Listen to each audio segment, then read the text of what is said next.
গ্রামের মাটির বাড়ির উঠোনে বসে আকাশের দিকে তাকিয়ে আছে তৃষা।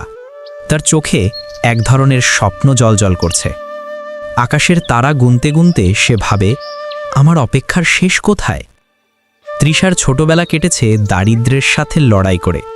বাবা ছিলেন দিনমজুর, মা সংসারের খুঁটিনাটি সামলে কোনো মতে সংসার টেনে নিয়ে যেতেন। পড়াশোনায় ভীষণ আগ্রহ থাকলেও সংসারের অভাবে তৃষাকে বারবার থেমে যেতে হয়েছে। তবু সে হাল ছাড়েনি।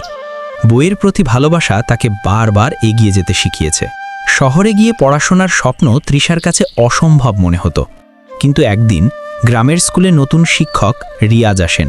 তিনি তৃষার মেধা দেখে অবাক হয়ে যান। প্রতিদিন পড়াশোনায় সাহায্য করতে করতে একসময় রিয়াজ তৃষার সবচেয়ে বড় অনুপ্রেরণা হয়ে ওঠেন। এক সন্ধ্যায় কাঁঠাল গাছের নিচে বসে রিয়াজ তৃষাকে বললেন, তৃষা, স্বপ্ন পূরণ করতে হলে অপেক্ষা করতে হয়, এক একটা সিঁড়ি ধরে ওপরে উঠতে হয়। তুমি একদিন নিশ্চয়ই অনেক দূর যাবে। তৃষার চোখ ভিজে উঠেছিল। সেদিন থেকে সে নিজের জীবনের নাম দিল অপেক্ষার সিঁড়ি। বছর গড়িয়ে যায়।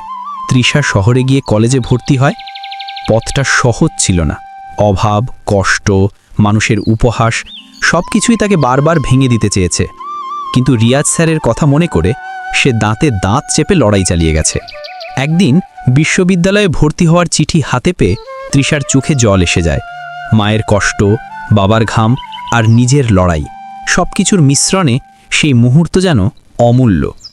বাড়ির বারান্দায় দাঁড়িয়ে রাতের আকাশের দিকে তাকিয়ে সে হাসল। আকাশের তারা ঝলমল করছিল। মনে হচ্ছিল প্রতিটি তারা যেন তার অপেক্ষার প্রতিটি সিঁড়ি, যা তাকে ধাপে ধাপে স্বপ্নের কাছে পৌঁছে দিয়েছে।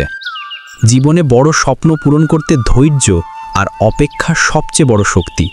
প্রতিটি ধাপ, প্রতিটি সিঁড়ি আমাদের লক্ষ্য পর্যন্ত নিয়ে যায়।